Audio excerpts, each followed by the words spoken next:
Hello and very warm welcome to all of you. कैसे हैं आप सब? मैं आपका मेंटर और एक बार फिर से आपके सामने उपस्थित हो गया हूं लर्निंग विदाउट रूल्स के एक नए और फ्रेश सेशन के साथ। आज का सेशन एक बार फिर से मल्टीपल चॉइस क्वेश्चन पर आधारित है और चैप्टर है वॉइस। क्योंकि पिछले दिन हमने नैरेशन का 12 नया क्वेश्चन आपके सामने रखा। उम्मीद करता हूं कि वो सेट आपके लिए बड़ा ही आसान रहा होगा और आप सबने अच्छे अंक प्राप्त किए होंगे। यहाँ पर आज हम फिर से वॉइस के 12 नए सवाल के साथ आपके सामने उपस्थित हुए हैं और जिस तरीके से पिछले एपिसोड में 30 सेकंड की समय सीमा, ऑप्शन में एक्टिव या पैसिव का चुनाव करना, वो निर्भर करेगा कि क्वेश्चन में क्या दिया हुआ है। अगर क्वेश्चन में सेंटेंस एक्टिव में है तो ऑप्शन में पैसिव का चुनाव करना है और अगर क्वेश्चन पैसिव का है तो ऑप्शन में एक्टिव का चुनाव करना है। मैं कई बार कह चुका हूं, फिर से एक बार कह रहा हूं कि अगर आप नए हैं और आपको लगता है कि आपकी जो जानकारी है, जो नॉर्म्स आपको पता है, उसमें कुछ कमी है, तो प्लेलिस्ट में चले जाइए। वॉइस का पूरा चैप्टर एपिसोड में बटा हुआ वहां पर है, आप उसको देखिए और फिर उसके बाद अगले सेशन में नए सूझबूझ के साथ उसे बनाइए। अगर आपको लगता है कि 30 सेकंड की समय सीमा कम है तो वीडियो को पॉज कर लीजिए, अपनी सूझबूझ का उपयोग करते हुए बनाइए। लेकिन यह ध्यान रहे कि हमेशा इस तरीके से पॉज करके बनाना आपके एग्जामिनेशन के टाइम लिमिटेशन के लिए सही नहीं है। आप कोशिश करें 30 सेकंड की समय सीमा में आप ऑप्शन का चुनाव कर सके। चलिए सेशन की शुरुआत करेंगे। नोटबुक और पेन लेकर के तैयार हो जाइए। देखते हैं कि आज के सेशन में कौन से 12 नए सवाल शामिल किए गए हैं और आखिरकार उसमें क्या कुछ नया सीखने के लिए मिलता है। चलिए देखा।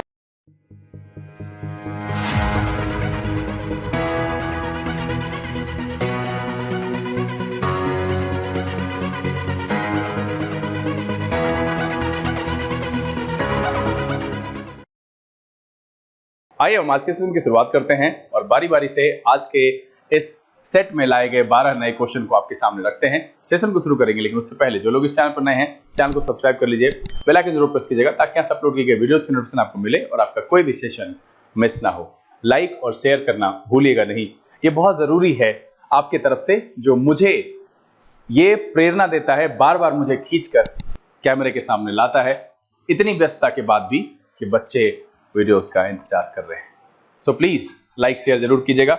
आज के सेशन की शुरुआत करते हैं। शुरू करने से पहले टाइम, और मुझे लगता है कि 30 सेकंड वाला यही है, इसको थोड़ा मैं कर लूं। और आज के सेशन का पहला सवाल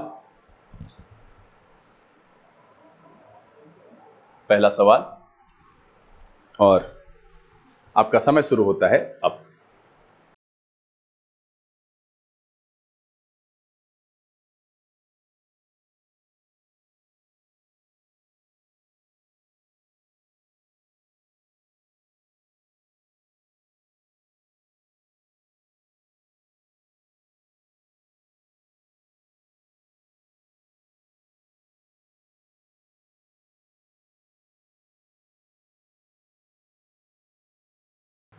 टाइम्स अप।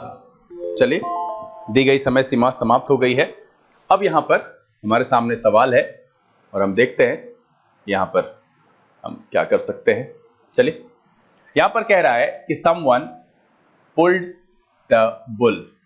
ये जो है एडवर्ब है और यहां है मेरा V2। अब इसका जो होगा क्या हो जाएगा? V2 का was या were प्लस पास्ट पार्टिसिपल, जो वॉइस के लिए आप इस्तेमाल करते हैं।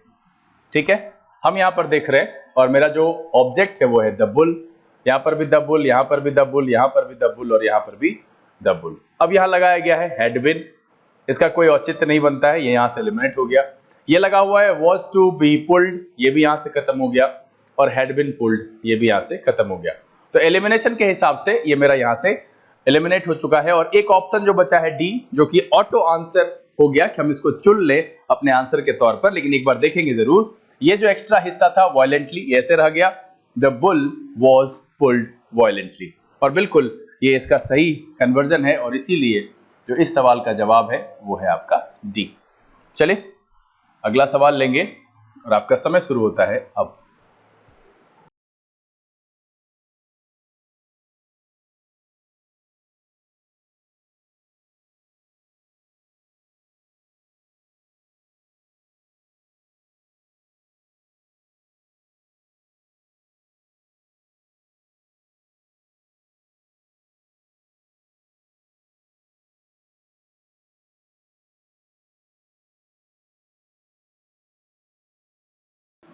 Times up. चलिए फिर से यहां अगला सवाल है और कह रहा है कि this shirt can not B plus past participle है। इसका मतलब है कि ये मेरा सेंटेंस जो है वो क्या है, पैसिव का है और मुझे ऑप्शन में एक्टिव का चुनाव करना है। क्या कह रहा है कि this shirt can not be worn by me. अब ये जो है फिर से एक एक्स्ट्रा वर्ड है तो उसको हम अलग रखते हैं और मेरा यहाँ सब्जेक्ट जो होने वाला है वो क्या होने वाला है, आई। ठीक है, तो कह रहा है I can not wear this shirt any longer. ये ठीक लग रहा है। This shirt is too worn, यहाँ पर भी नहीं है। दिस वॉर्न आउट, ये भी नहीं है और यहाँ से ये भी एलिमिनेट हो रहा है। सबसे बेहतर जो है, चूंकि ये मेरा सब्जेक्ट होने वाला है, यहाँ पर आई है। अब देखिए कैन नॉट वियर, इसका पास्ट पार्टिसिपल ये होता है। अब अगर इसको आप कन्वर्ट करके देख लो, एक नजर से आप इसको देखो तो ये बन जाएगा this shirt can not be worn by me और एनी लॉन्गर तो एक्स्ट्रा था, इसीलिए इस सवाल का भी जो जवाब है वो आपका क्या है, इस सवाल का जवाब है ए। इससे पहले का जो क्वेश्चन था उसका था डी। चलिए अगला सवाल लेते हैं और आपका समय शुरू होता है अब।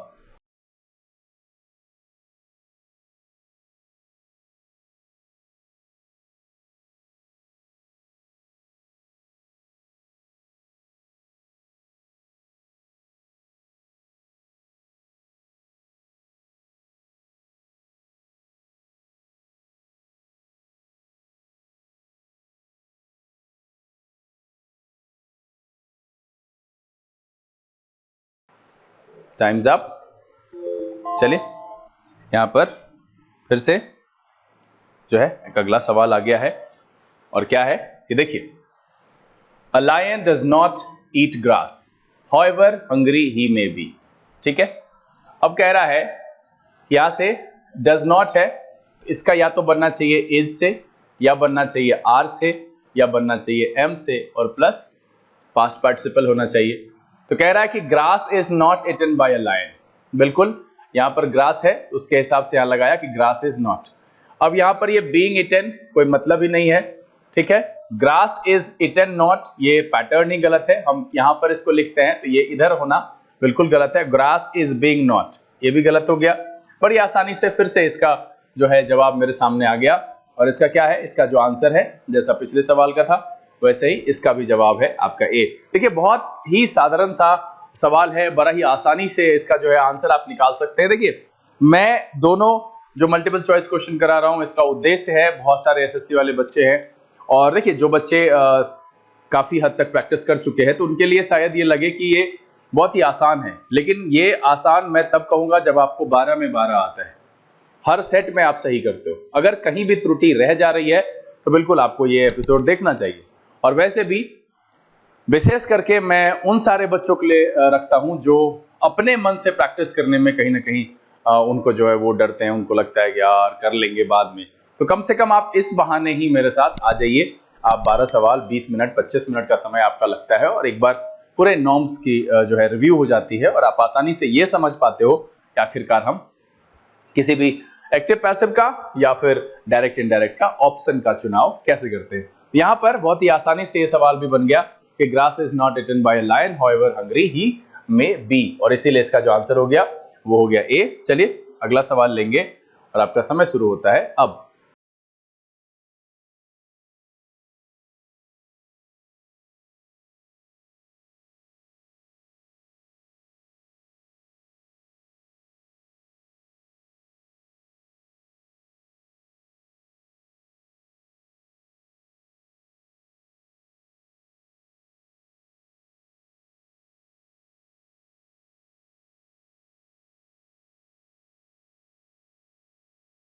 चलिए टाइम्स अप। यहां पर फिर से एक सवाल है कि समवन सॉ हिम, और ये जो सॉ है देखिए V2 है और ये मेरा ऑब्जेक्ट है, इसके इधर एक्स्ट्रा है तो हम पहले इसको देखेंगे। समवन सॉ हिम क्या होना चाहिए, ही वॉज सीन। अब यहां पर देखिए ही वॉज सीन तो है, यहां पर भी ही वॉज सीन है, यहां पर भी ही वॉज सीन है और यहां पर भी ही वॉज सीन है। ठीक है, अब देखिए यहां जो पिकिंग अप अ गन है उसको पिकअप कर दिया है। ठीक है, इसको करना कहीं से भी गड़बड़ है, ये सही नहीं है। किसी भी तरीके से आप उस तरीके से उसको चेंज नहीं कर सकते। He was seen picking up a gun by someone, और देखिए यहां पर इस तरीके से लिखा हुआ है, when यहां लगाया है ये एक्स्ट्रा है और यहां फिर से कर दिया पिक अप अ गन, ये भी खत्म हो गया। मेरा जो बी है वो एप्रोप्रिएट है कि he was seen picking up a gun by someone, और इसीलिए जो इस सवाल का जवाब है वो है आपका बी। देखिए मैं यहां पर एक चीज आपसे कह सकता हूं कि आप बहुत ज्यादा क्वेश्चन प्रैक्टिस कर चुके हैं और आप बना लेते हैं। क्या आप 30 सेकंड की समय सीमा के अंदर ऑप्शन को चुन लेते हैं और कभी भी गलती आपसे नहीं हुई है, तब आपका लेवल अच्छा है। तो इस चीज पर पहुंचिए कि हर एक सवाल जो हम अटेम्प्ट करेंगे वो समय सीमा के अंदर होना चाहिए और सही होना चाहिए। कभी भी गलती अगर हो गई तो कहीं ना कहीं फिर तो चूक है, कहीं ना कहीं आपको गड़बड़ी तो हो रही है। तो इस चीज को कम करना है, क्योंकि हमारे पास बिल्कुल भी 0.25 मार्क्स भी गंवाने का जो है वो गैप नहीं है कि हम उसको गंवाएं और मेरे रिजल्ट पर हम बट्टा लगाएं। बिल्कुल ऐसा नहीं करना है। तैयारी हो तो बेहतर हो कि जितना करके आए वो सही हो। आजकल पता ही है रफ्तार और एक्यूरेसी ये बहुत ज्यादा मायने रखता है आज के एग्जामिनेशन में। आप कितने भी ज्ञानी हैं, अगर आपकी स्पीड नहीं है तो आप कुछ नहीं है। आज के एग्जामिनेशन पैटर्न के हिसाब से बिल्कुल आप कुछ नहीं है। चलिए अगला सवाल लेंगे और आपका समय शुरू होता है अब।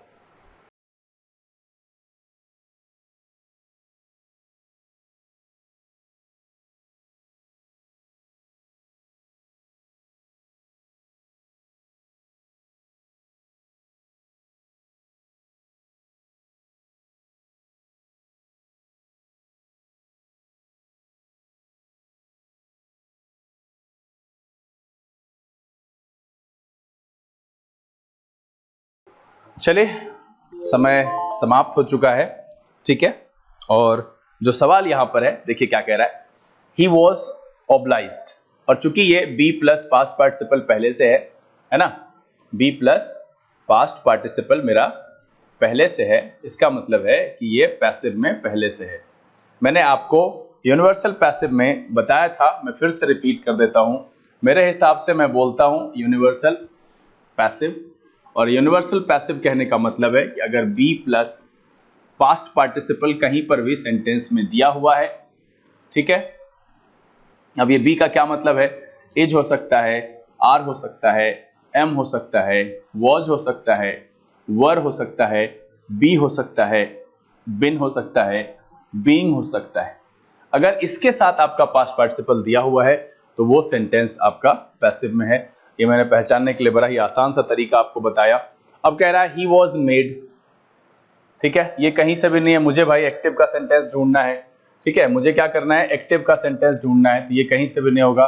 To resign was his obligation, ये ट्रैक से बाहर चला गया। रेजिग्नेशन ऑब्लाइज्ड हिम, ठीक है, ही वॉज ऑब्लाइज्ड, ये फिर रेजिग्नेशन आ गया। अब देखिए यहां पर अगर हम सी नंबर देखें, एप्रोप्रिएट है, circumstances obliged him to resign. अगर हम कहें he was obliged to resign, तो ये सर्कमस्टेंसेस जो है ये अंडरस्टैंडिंग है अपना क्वेश्चन के साथ। और मुझे, और इसीलिए मैं पहले यहां पर बता दूं फिर मैं आपसे बात करता हूं कि यहां पर इसका जो आंसर है वो है सी, क्योंकि ना ए नंबर फिट बैठ रहा है, ना 2 जो है वो फिट बैठ रहा है, और डी भी नहीं फिट बैठ रहा है। अनावश्यक बदलाव है वहां पर। सी जो है मेरा संदर्भ के हिसाब से सही आ रहा है, और जो सेंटेंस ऊपर में दिया गया है उसका वो एक्टिव फिट लग रहा है। ये जानकारी, ये सूझबूझ तब आएगा जब आप प्रैक्टिस करेंगे। मैंने अभी तुरंत कहा कि आप फिर कुछ नहीं कर पाएंगे। कुछ नहीं कर पाएंगे मतलब कब, इसको ये नहीं समझना है कि सर डिमोरलाइज कर रहे हैं। मैं आपसे बस अपील कर रहा हूं बार बार कि आप अपनी रफ्तार को बढ़ाइए, एक्यूरेसी मेंटेन रखिए, सही बनाइए। और इसके लिए बहुत जरूरी है कि आप बहुत ज्यादा प्रैक्टिस कीजिए, ठीक है, तभी ये सूझबूझ समझ में आएगा। और आप मुझे लिख करके जरूर बताइएगा कि क्या इस सवाल को आपने सही बनाया, क्या इसका आंसर सही है। कमेंट में बिल्कुल लिख करके मुझे जरूर बताइए कि क्या इसका आंसर किस किस का सही हुआ और किसका गलत हुआ। चलिए अगला सवाल लेते हैं और आपका समय शुरू होता है अब।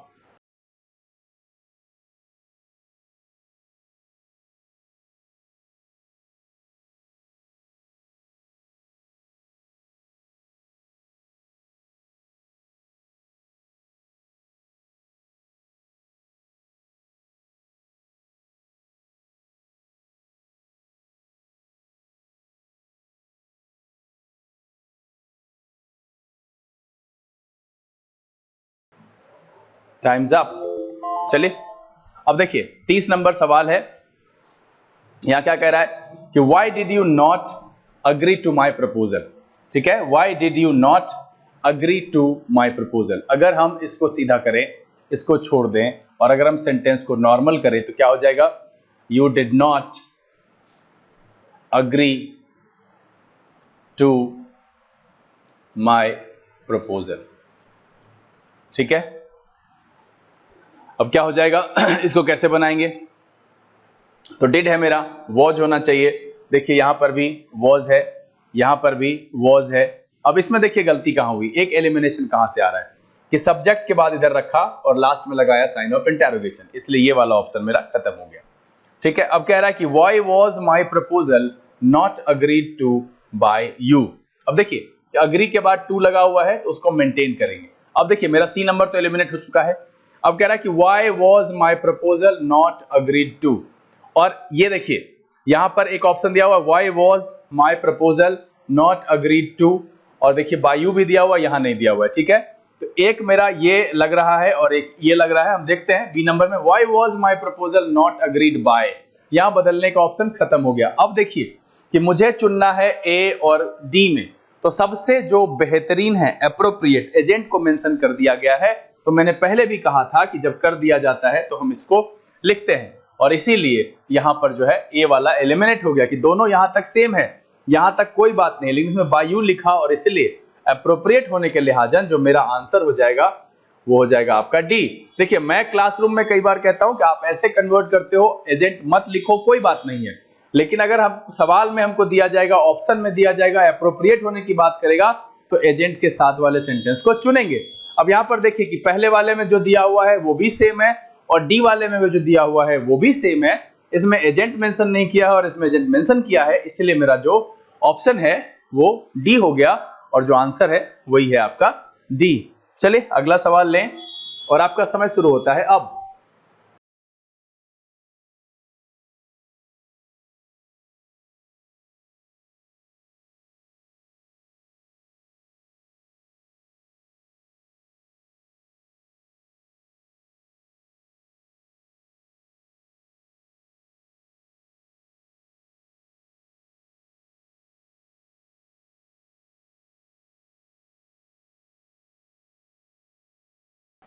चलिए टाइम्स अप। देखते हैं यहां पर, मुझे लगता है कि ये तीसरा सेट है। हाँ, तीसरे सेट में पहली बार ऐसा सवाल आया है जो नया है, नए तरह का सवाल है। तो देखिए इस सवाल को करने से पहले हम आपके सामने जो इसको मैंने बताया था वो एक बार दोहरा देते हैं, ऐसे बच्चे जो नए हैं, कि it is time to take tea. इस तरह में हमने आपको जो बताया था चर्चा में, उसको देखिए कि जब मैं पढ़ा रहा था उस टाइम पर मैंने इस तरह के दो सेंटेंसेस बताए थे। There is no time to waste, एक सेंटेंस ये बताया था। दूसरा मैंने बताया था it is time to take exercise. अब देखिए इस दोनों तरह के सवाल की खासियत क्या थी कि इसमें ऐसा हिस्सा था यहां से यहां तक, ठीक है, जो कि कॉपी हो जाता था सीधा सीधा नीचे की तरफ, और ये भी यहां नीचे की तरफ। ठीक है, मतलब पैसिव में भी हम वही कॉपी कर लेते थे। तो इसको कैसे बनाते थे कि सीधा सीधा there is no time, there is no time, यहां कॉपी कर लिया, टू बी वेस्टेड। ठीक है, और इसमें क्या होता था, चूंकि इसमें ऑब्जेक्ट दिया हुआ है इट इज टाइम, तो मैंने कहा था कि ये जो ऑब्जेक्ट है इसको फोर के साथ रखना है, एक्सरसाइज। ठीक, अब आ जाएगा टू बी और क्या हो जाएगा, टेक केयर। सेम चीज यहां पर भी फॉलो होगा। तो देखिए इतना हिस्सा जो है ये कॉपी हो जाएगा इसका, और इसमें क्या करेंगे हम देखेंगे कि इट इज टाइम है, यहां पर इट वाज टाइम लिखा हुआ है तो ये गलत हो गया, मेरे यहां से खत्म हो गया। ठीक है, इट इज टाइम दैट लगाया है, ये भी मेरा यहां से एलिमिनेट हो गया, इसमें भी दैट लगाया हुआ, ये भी यहां से एलिमिनेट हो गया। देखिए it is time for tea to be taken, बिल्कुल मेरा सही है, और इसीलिए जो इस सवाल का जवाब है वो है आपका बी। देखिए इस चीज को ध्यान में रखिएगा, मैंने बताया था limitations of dignity exchange. Dignity exchange कहने का मतलब है कि जो आप अपने परंपरागत तौर में कहते हैं कि सब्जेक्ट को हम एजेंट बना करके अंत में रखते हैं, और जो मेरा ऑब्जेक्ट होता है उसको हम पैसिव का सब्जेक्ट बनाते हैं। इसको मैंने कहा था डिग्निटी एक्सचेंज, क्योंकि दोनों की डिग्निटी में बदलाव करते हैं हम वहां पर। तो चूंकि मेरा सेंटेंस पैसिव में होता है, उसको ऑब्जेक्ट से शुरू करना होता है, इसीलिए हम ऐसा करते हैं, लेकिन इस परिस्थिति में यहां पर हम इसको जो है चेंज नहीं करते हैं, जगह नहीं बदलते हैं। इसका कारण जानना है तो फिर से मैं कहूंगा कि प्लेलिस्ट में जाइए, पूरे विस्तार से वहां बताया हुआ है और आप आसानी से समझ जाएंगे। फिर भी कोई परेशानी रहे तो नीचे कमेंट बॉक्स में लिख करके मुझे बताइए, हम उसका जवाब लेकर के जरूर उपस्थित होंगे। अगला सवाल, आपका समय शुरू होता है अब।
चलिए, टाइम्स अप, समय समाप्त हो चुका है। अब देखिए क्या कह रहा है, यहां पर कह रहा है कि the members should adhere to, और फिर से देखिए यहां पर प्रेपोजिशन इसके साथ है ऑल द डिसीजंस।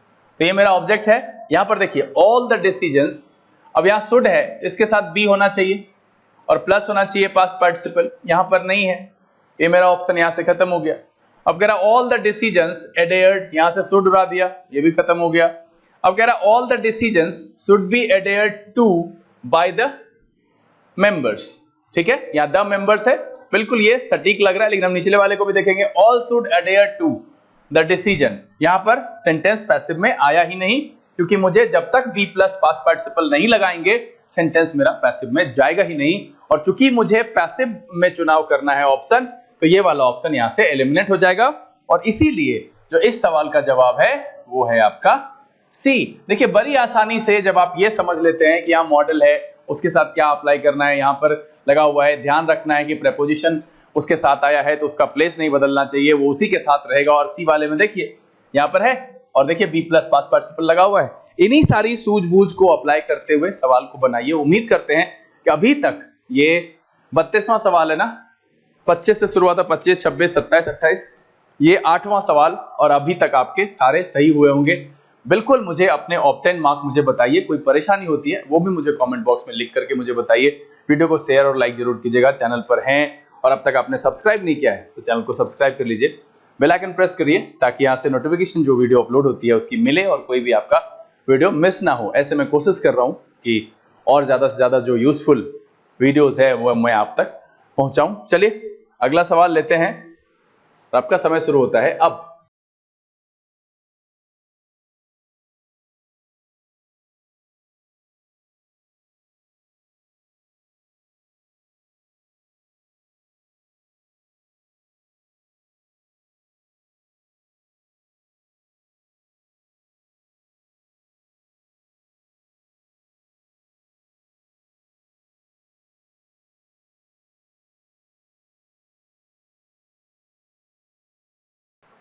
चलिए टाइम्स अप।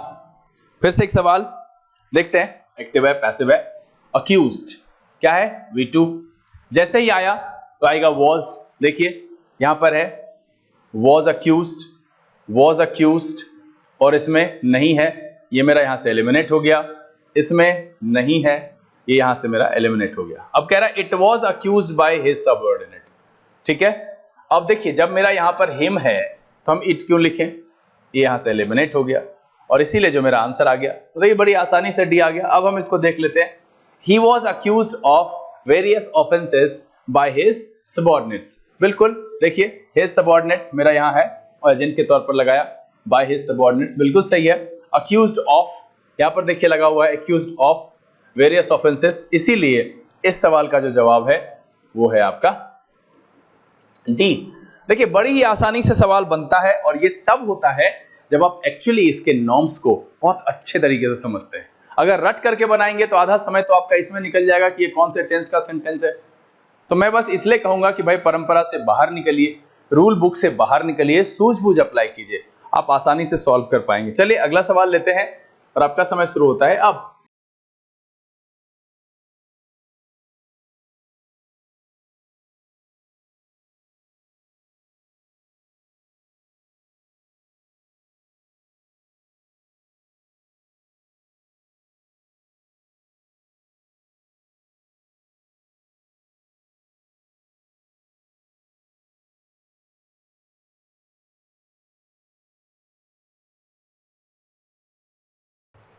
टाइम्स अप, दी गई समय सीमा खत्म। देखिए क्या कह रहा है कि has someone made all the necessary arrangements. ठीक है, अगर हम इसको कहें साधारण कर लें कि हैज ही मेड इट, अगर हम ऑल द नेसेसरी अरेंजमेंट्स को ऐसे चालाकी से छोटा कर ले क्या हो जाएगा, इसको हम इधर ले आएंगे तो क्या हो जाएगा, ही हैज, ये यहां से खत्म हो जाएगा, है ना। अब इट है, इधर है ऑल द नेसेसरी अरेंजमेंट्स, तो मुझे इसके लिए हैव लगाना पड़ेगा। और देखिए यहां पर हैज लगा हुआ है, ये एलिमिनेट हो गया। नेसेसरी अरेंजमेंट्स है और ऑल है तो हैज होना ही नहीं बनता है।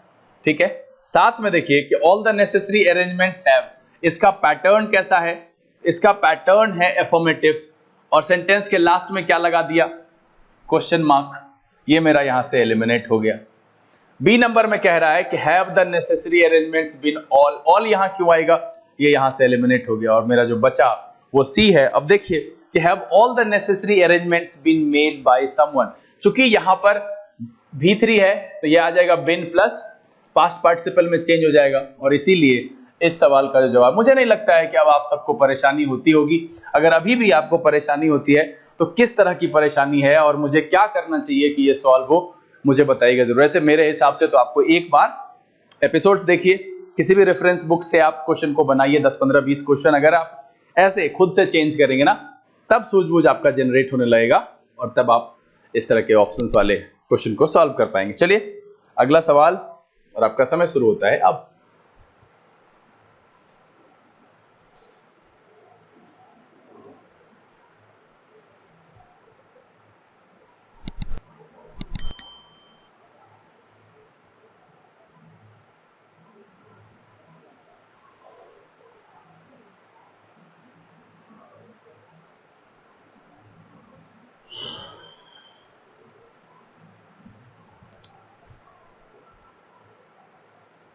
चलिए समय समाप्त। बड़ा ही आसान सा सवाल है, सवाल भले ही लंबा हो, आराम से बनाएंगे तो बनेगा। देखिए यहां पर लिखा हुआ है विल प्लस V1, क्या है, will plus original form of verb, है ना, ओरिजिनल फॉर्म ऑफ वर्ब, इसके लिए क्या होता है, will plus be plus past participle. मैं ये सब क्यों लिखता जाता हूं, ताकि आपके नॉर्म्स का रिवीजन हो सके। मैं चाहूं तो वीडियो और छोटे समय में, कम समय में मैं इसको शूट करके आपके सामने रख सकता हूं, लेकिन मैं इतना बोलता हूं, समझाता हूं, एक एक चीज को सामने रखता हूं, इसीलिए कि अगर आप में से कोई सुपर बिगनर्स भी हैं और उनको परेशानी है तो वो शायद इस चीज को देखते हुए कि हाँ मैं कर सकता हूं, और अगर परेशानी है तो प्लेलिस्ट की तरफ वो प्रेरित हों, खुद से करें, सॉल्व करें और फिर बनाएं। अगर आपको फिर भी दिक्कत रह जाती है तो मैं फिर से कहूंगा कमेंट बॉक्स है, याद रखिएगा। अब यहां पर क्या है, कमेंट करिए। अब देखिए क्या कर रहा है कि विल बी नोन होना चाहिए, ठीक। अब देखिए यहां पर विल बी नोन है, चलिए मेरा आंसर हो सकता है विल बी नोन है, ये मेरा आंसर हो सकता है। विल नो लिखा हुआ है, ये मेरा आंसर नहीं होगा। अब देखिए विल हैव अ नोन, ये तो लिखने का पैटर्न ही नहीं है, यहां से गलत हो गया। तो ये दो ऑप्शन तो मेरा खत्म हो गया। अब मेरे पास दो चॉइस है कि या तो ए आंसर होगा या बी आंसर होगा। The outcome of these experiments will be known after 6 month. The outcome will be known of these experiments, ये सेंटेंस का पैटर्न सही नहीं है। ये सही है कि the outcome of these experiments will be known after 6 month, और इसीलिए इस सवाल का जो जवाब है वो है आपका ए। चलिए हम चलते चलते इस सेशन के भी आखिरी पड़ाव पर पहुंच गए हैं, सेशन का आखिरी सवाल, और आपका समय शुरू होता है अब।